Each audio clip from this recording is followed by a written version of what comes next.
오늘 본문 우리 로마서 14장 13절부터 우리 16절 말씀을 우리 중심으로 우리 크리스찬의 자유의 한계, 크리스찬의 자유의 한계라는 제목으로 우리 함께 은혜를 나누기를 원합니다.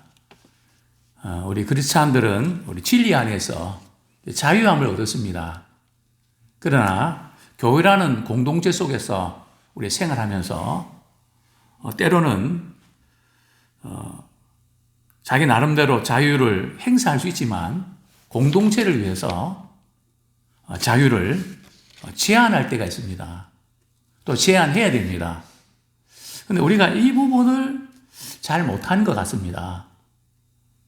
우리는 진리를 향해 나가는 사람들인데 진리에 도달하기 위해서 여러 가지 방식들이 있는데 우리는 그 진리 자체는 타협할 수도 없고 양보할 수도 없는데 진리 외에 다른 여러 가지 부분에 대해서 그 방식까지 너무 고집을 부리는, 그래서 세상 사람들이 예수 믿는 사람들 융통성이 없고 고지식하고 뭔가 이렇게 소통이 잘 안 되고 상식이 없는 사람이다. 사실은 그렇지 않은데 우리 크리스찬들은 상식에 미치지 못하는 사람이 아니라 상식을 뛰어넘는 사람입니다. 그런데 왜 불신자들이 우리에게 이런 이야기를 할까? 물론 편견도 있지만 또 제 자신이 목회자로서 한번 되돌아보면 진리 아닌 부분에 있어서 관용을 베풀 줄 모르고 좀 이해할 줄을 모르고 모든 사람들이 자기와 똑같아야 된다, 이제 그렇게 생각하는 경향이 있다는 거죠. 그래서 조금 다르면 그냥 참지를 못하는. 제가 요즘 잇몸이 좀 안 좋고 이렇게 해서 치과 치료를 받으면서 의사 선생님이 이를 닦을 때에 좀 잇몸이 좋아지는 그런 가루 약을 이렇게 이를 닦을 때에 시약에 묻혀갖고 요즘 열심히 닦거든요. 게다가 또 저희 집사람이 워터픽을 이렇게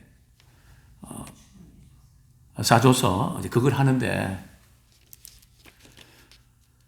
보통 제가 이를 닦는 시간보다 3배가 걸리는 것 같아요. 근데 좋은 것은 아주 이렇게 상쾌하다는 거죠. 그냥 이를 닦으면서 내가 그냥 어렸을 때부터 이걸 그렇게 닦을 걸, 얼마나 후회가 되는지. 아마 그렇게 안 한 것은 우리 부모님들이 그렇게 안 가르치겠습니까? 저걸 따라 안 하고 그냥 내 방식대로 고집 부려서 그랬겠죠. 60이 넘어갔고 말이죠. 이제 좀 처리. 좋은 것은 그렇게 본받아서 그렇게 해야 되는데. 또 그렇게 권해주는 분들께서는 고마움도 느끼죠. 참 진리하는 부분에서는 우리가 받아들일 줄 알고 그래야 되는데 참 그게 목회자인 저 자신부터, 설교한 저 자신부터 참 약하구나. 그렇다면 우리 성도들도 목회자는 닮는다는데 그렇지 않을까 하는 우려도 하게 됩니다. 그래서 오늘은 크리스찬 자유의 한계에 대해서 한번 우리 정립하고 도전받는 그런 기회가 되면 좋겠습니다. 교회에는 한 3부류의 신자들이 있습니다. 이성적으로는 참 똑똑하고 그런데 그 영적으로는 미치지 못하는 사람이 있습니다. 아주 세상적인 어떤 지식이나 또 매너나 이런 부분 너무 잘하는데 그분이 성경이나 또 성령에 이끌리는, 분명히 신앙은 영적인 것인데 그거하고는 좀 거리감은, 똑똑하지만 믿음이 없는, 근데 그러면서도 자기는 믿음이 좋은 줄로 생각하는 이런 부류의 신자들이 있죠. 또 두 번째 부류는 믿음은 좋다고 하지만 기도도 많이 하고 성경도 많이 알고 그렇지만 어떤 것을 이제 결정하는 걸 보면 또 상황에 대해서 판단하는 거 보면 어떻게 저렇게 결정할 수 있을까? 사실 우리는 매 순간 선택에 의해서 우리 인생이 결정되는데 기도도 하고 체험도 많이 하고 뭐 그런데 그 결정적인 순간에 판단을 잘 못한단 말이죠. 또 세 번째 무리의 사람은 영적으로 분별력이 있습니다. 그리고 지혜가 있습니다. 영적인 분별력이 있고 지혜가 있는 사람들이 교회에서 한 몇 퍼센트 될까요? 제가 볼 때는 이게 뭐 공부를 많이 하고 인격이 훌륭하고 뭐 이런 거하고는 상관이 없거든요. 영적인 세계에는 뭐 그게 조금 연관이 전혀 없는 건 아니지만은 별로 차이가 없는 것 같습니다.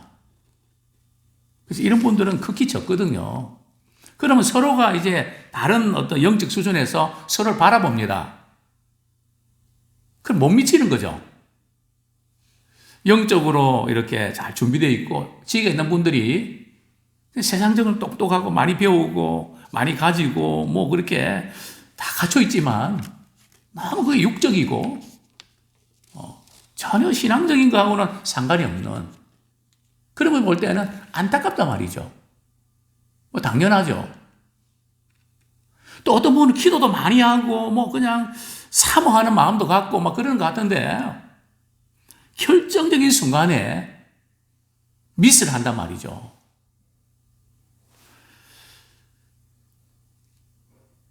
그래서 목회자가 볼 때 참 그런 경우가 많습니다.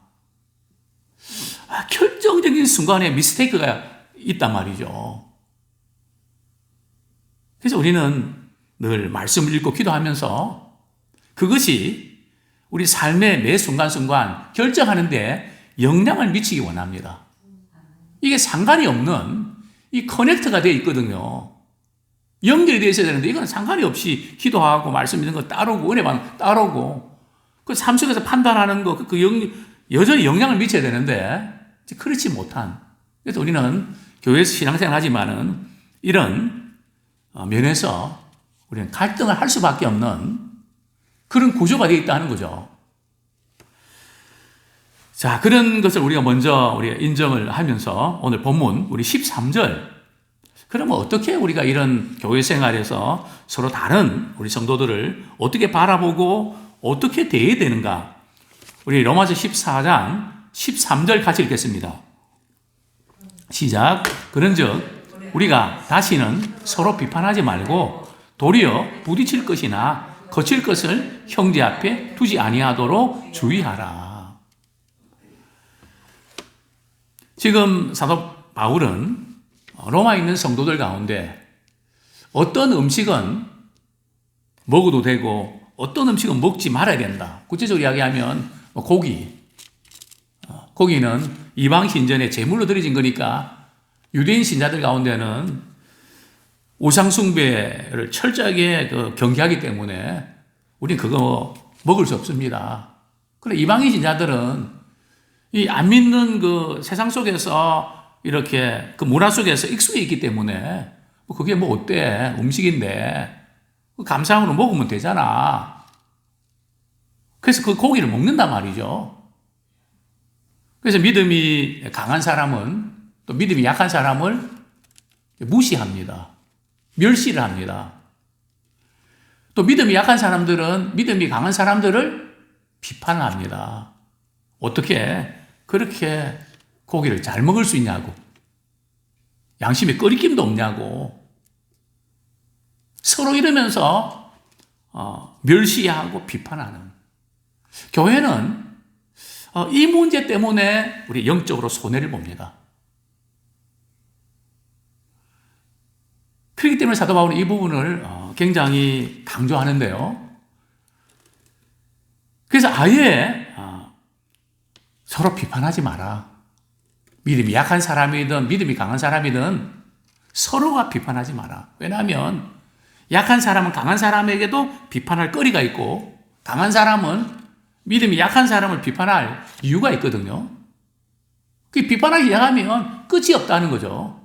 괜히 마음만 상해갖고 속으로 모일 때도 모이기 싫고 그렇게 된단 말이죠. 왜냐하면 마음이 다르니까 같이 있고 싶지 않은 거죠. 근데 이거는 커다란 영적인 손해입니다. 믿음의 사람들은 서로 우리 믿음의 수준이 달라도 같이 있고 싶어 해야 되고 믿음의 영향력을 주고받아야 됩니다. 때로 아픔도 받아야 되고 기쁨도 받아야 되고 좋은 점도 우리가 봐야 되고 또 나쁜 점도 교훈으로 삼아야 되고 교육이라는 게 반드시 좋은 것만 있는 게 아니거든요. 서로 이런저런 면들 자기를 돌아보면서 그러면서 믿음이 성장하는 겁니다. 그래서 아예 서로 비판하지 마라. 그리고 부딪힐 것이나 거칠 것을 형제 앞에 두지 마라. 무슨 뜻일까요? 이 부딪힌다는 것은 본의 아니게 말이죠. 좋은 의도로 그냥 음식을 먹었는데 상대가 볼 때는 그게 실족하고 상처를 받는단 말이죠. 고의성이 없습니다. 좋은 의도에서 그렇게 했는데 부딪히게 된다는 거죠. 그 부딪힐 만한 것들을 만들지를 말라는 겁니다. 또 그 다음에 거칠 거, 장애물. 그것 때문에 마음 상하고 그것 때문에 힘들어지는 거리를, 기회를 만들지 말라는 겁니다. 왜냐하면 그런 것을 기회를 만들면 오히려 낙심하게 되고 실조가 된다는 거죠. 그래서 그런 그 거리를 아무리 좋은 의도를 할지라도 서로 마음이 상하고 나누어지는 그런 부분이 있다면 안 하는 게 좋습니다. 그래서 바울은 아예 그런 것이 있으면 이것 때문에 혹시 내가 고기 먹는 것 때문에 마음 상한 분들이 있다면 나는 차라리 고기는 안 먹겠다. 그래서 그런 거리를 그걸 만들지 마라. 우리는 이제 좋은 일을 하고 잘하려고 하면서 우리는 이런 부분에서 미처 챙기지 못할 때가 많이 있습니다. 알고 보면 좋은 의도에서 했는데, 예를 들면 교회에서 어떤 일을 할 때에 우리 이 일을 위해서 우리가 돈을 좀 거둡시다. 그런데 어떤 분들은 그것을 좋아하는 사람이 있고 어떤 분들은 싫어하는 사람이 있거든요. 그러면 좋은 의도로 시작했지만 그것 때문에 마음이 상한단 말이죠. 그렇다면 이제 그런 거리는 안 만들어야죠. 그래서 우리는 부딪히는 것이나 또 거칠 것, 걸려 넘어지는, 우리가 집에서 우리 아이들 키울 때 그렇지 않습니까? 우리 손주들 볼 때 어떻습니까?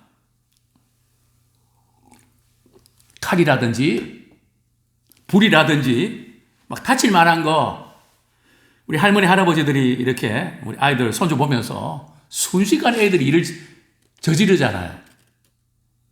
그래서 아예 그냥 위험한 물건 같은 경우는 치워버리잖아요. 신앙생활도 마찬가지입니다. 신앙생활도 믿음이 약한 사람들이 그 걸려 넘어질 만한 부분이 있으면 그건 안 해야 됩니다. 근데 우리는 그냥 마음이 급해갖고 좋은 의도로 뭔가 한다고 하면서 일을 만들거든요. 그래서 성경은 부딪힐 것이나 거칠 것을 형제 앞에 두지 않도록 어떻게 하라고요? 주의해라. 좋은 의도보다 마음을 같이 하는 공동체가 하나됨을 우리가 지키는 것이 훨씬 더 중요합니다. 자, 두 번째로 14절. 바울은 이 음식에 대해서 어떤 입장이었을까요? 우리 14절 말씀 같이 읽겠습니다. 시작. 내가 주 예수 안에서 알고 확신하노니 무엇이든지 스스로 속된 것이 없으되 다만 속되게 여기는 그 사람에게는 속되니라. 사도 바울은 내가 주 예수 안에서 알고 확신한다. 저는 이 서신서 우리 아가페 집필위원으로 편집위원으로 있으면서 제가 이 서신서를 이렇게 저 밑에 있는 그 설명하는 글을 제가 이제 그렇게 썼던 부분들인데요. 그걸 쭉 이렇게 준비를 하면서 이 서신서에서 바울이 이것은 우리 주님이 주신 말씀입니다. 이것은 제가 이렇게 생각하는 견해입니다. 이거를 구분하고 있습니다. 오늘 본문에 주 예수 안에서 알고 확신하는 이것은 바로 주님께서 우리에게 분명히 보여주신 진리라는 겁니다. 물론 성경이 다 진리지만 진리 이외에 다른 어떤 견해들이 있거든요. 그래서 그런 경우들은 표시를 합니다. 이것은 주의 명령이 아니다. 고린도전서에 보면 특별히 이렇게 결혼 문제를 다루면서 그런 언급을 하고 있는데요. 자, 어쨌든 바울은 이 음식을 먹는 것에 대해서 성경적인 분명한 확신과 또 진리가 정립되어 있습니다. 먹는 것에 대한 어떤 바울의 확신이 뭘까요? 모든 것을 감사함으로 받으면 문제될 것이 없다. 감사함으로 다 음식은 하나님 주신 것이니까 감사함으로 먹으면 문제없다. 그것이 바울이 확신하고 있는 그런 먹는 것에 대한 입장입니다. 그래서 성경적인 또 근거가 있고요. 자, 그럼에도 불구하고 바울은 뒷부분에서 우리에게 이렇게 권면을 합니다. 다만 어떤 사람들은 스스로 속된 것은 없는데 어떤 사람들은 그걸 속되게 여기 때문에 속되게 되는 거란 말이죠. 속되다는 무슨 뜻일까요? 속되다. 속되다는 이 의미는 부정하다는 것입니다. 어떤 음식을 먹는 것은 예를 들면 고기 먹는 거, 또 레위기 11장인가요? 18장인가요? 그 음식 먹지 마요. 11장인 것 같네요. 먹지 말라 했던 거 있잖아요. 그거 먹으면 그걸 부정한 거다. 그렇게 여기는 사람들은 그게 그렇게 부정하게 여겨진다는 거죠. 그런 것 뿐이지. 그러니까 부정하게 여기는 그것도 우리 인정해야 된다. 그게 맞다 틀리다 문제가 아니고 이거는 진리 문제가 아니고 자기 신앙의 양심상 자기는 그렇게 받아들이는 사람이 있다는 거죠. 그것도 인정해야 된다. 자, 그러면서 우리 15절 자신은 분명한 진리에 대한 입장이 있지만 이렇게 고면합니다. 우리 15절 말씀 같이 읽겠습니다. 시작. 만약 음식으로 말미암아 내 형제가 근심하게 되면 이는 내가 사랑으로 행하지 아니함이라. 그리스도께서 대신하여 죽으신 형제를 내 음식으로 망하게 하지 말라. 자, 그렇습니다. 바울은 속되게 여기는, 즉 고기를 먹는 그런 입장을 취한 유대인 신자들, 그거 잘못됐다. 그렇게 말하지 않습니다. 근데 우리는 진리 문제에서는 분명히 잘못된 것은 잘못된 거거든요. 그러나 고기 먹느냐, 채소 먹느냐, 이 문제를 가지고 당신 잘못됐다고, 내가 옳은 것이라고, 이런 거 문제를 가지고 다투지 말라는 겁니다. 이것 때문에 성도들의 마음에 상처를 주지 말라는 거죠. 괴로움을 안겨주면 안 된다는 거죠. 바울은 그것을 철저하게 강조합니다. 왜냐하면 나는 이렇게 할 수 있기 때문에, 그 자유를 가졌기 때문에 나는 그렇게 한다. 고집하면 안 된다는 거죠. 왜냐하면 그렇게 고집해서 다른 사람이 실족하게 되고 마음 상하고, 그렇게 하면 뭐가 문제인가 하면 아무리 좋은 의도에서 내 신앙 중심으로 하는데, 그렇지만 성경은 뭐라고 말씀하는가 하면, 만약 그렇게 하면 뭐로 하지 않은 거라고요? 사랑으로 하지 않은 거라는 거죠. 이게 더 중요합니다. 우리가 크리스찬 자유도 중요하지만 자유 위에 그걸 사랑으로 하는 것. 사랑을 세우는 것이거든요. 사랑은 이해해주고 감싸주는 것입니다. 근데 내 자유를 주장하면서 상대방을 근심하게 하고 마음을 상하게 하면 그건 사랑으로 한 것이 아니다. 그러면서 우리 예수님께서 그 형제를 위해서 대신하여 죽으신 형제를 내 음식으로 망하게 하지 마라. 먹는 문제를 가지고 나도 예수님의 피로 구원만 받은 성도고 그 사람도 예수님의 피로 구원받은 성도인데 그 형제를 망하게 한다는 것은 말이죠. 이건 뭐 구원받지 못하게 만든다는 것이 아니라 실족하게 만든다는 겁니다. 낙심하게 만든다는 거죠. 그래서 그건 안 되는 거라는 거죠.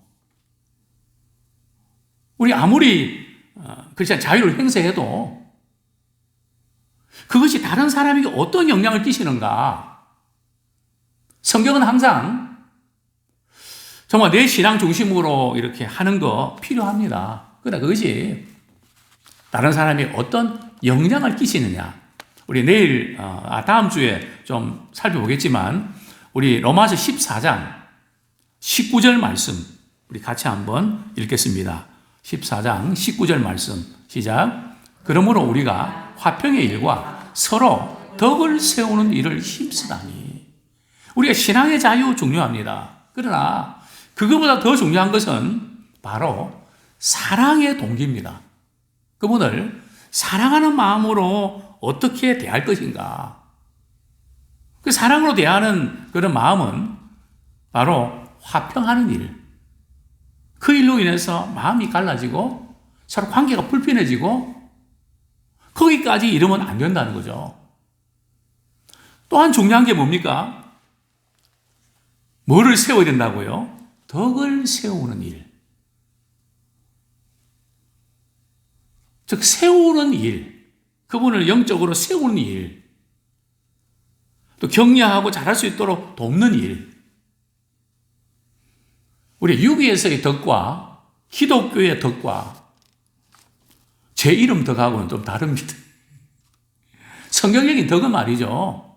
다른 게 아니고 주님이 기뻐하시는 쪽으로 우리가 세워나가는 것입니다. 교회를 세워나가는 것입니다. 아무리 내가 옳다 할지라도 교회를 세워나가는 일에 덕이 안 되면 이것은 지혜롭게 되겠다. 우리가 좋은 의도만 가지고 있다고 되는 게 아니고요. 지혜로운 방법이 필요합니다. 사랑도 지혜가 필요합니다. 우리는 참 좋은 의도를 하지만 이 지혜가 부족해서 많은 것을 우리는 놓칠 때가 많습니다. 그래서 덕을 세우는 어떻게 하면 저 사람을 세워줄 수 있을까? 민망하게 하지 말고 저는 이렇게 많은 우리 지나가는 불신자들 또 우리 성도들 눈빛과 표정을 봅니다. 그리고 누가 무슨 말 하면 상대가 아주 민망해하는, 제가 말은 안 하지만 왜 저렇게 마음을 상하게 해서 저렇게 민망하게 만드는가? 그건 아니거든요. 딱 눈빛 보면 저는 바로 압니다. 되게 참 마음 상한 눈빛, 공허한 눈빛. 그래서 우리는 민망하게 하면 안 돼요. 우리 아무리 좋은 의도를 할지라도 그분이 기쁜 마음으로 그분의 인격을 인정하면서 그래서 참 좋은 부분들을 우리 고민해야지. 그렇지 아니하면 오히려 역효과를 우리가 보게 되죠. 우리 그리스도인들은 자유를 행사하는 것보다 상대에 대한 사랑이 선행돼야 됩니다. 우리 갈라디아서 5장 13절 제가 읽어드립니다. 그리스도께서 주신 자유를 사랑으로 서로 종노릇 하는데 사용하라. 사랑으로 주신 자유를 말이죠. 사랑으로 종노릇 섬기는 데 사용하라는 거죠. 내가 이것이 옳다 이걸 주장하고 강요하는 그 신앙은 강요하시면 안 돼요. 나도 아무개처럼 그렇게 본받고 해야 되겠다. 은근히 영향을 끼쳐야지. 강요하면 반발합니다.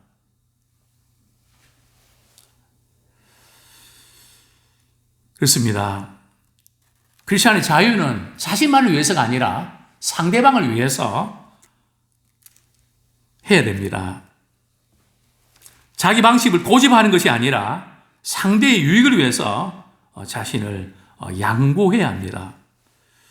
정말 예수님께서 우리를 어떻게 구원해 주셨는지, 정말 십자가 위에서 마지막 이렇게 말씀하시면서 몇 마디 하시지 않았습니까? 아버지여, 저들이 하는 것을 알지 못합니다. 저희의 죄를 사해해 주십시오. 그래서 우리 성도들 한 분 한 분 그분이 믿음이 약하고 허물도 많고 그럼에도 불구하고 우리는 그 영혼을 받아야 되고 또 그 영혼을 위해서 우리가 할 수 있는 일을 찾아서 섬겨야 되고 또 우리는 섬기는 과정을 통해서 또 그분들의 좋은 부분들 또 본받게 되고 그래서 더불어서 우리는 성장하게 됩니다. 아무쪼록 이런 크리스천의 자유를 우리가 잘못 사용함으로 또 실망과 상처를 안겨주지 않는 그런 우리가 되기를 소원합니다.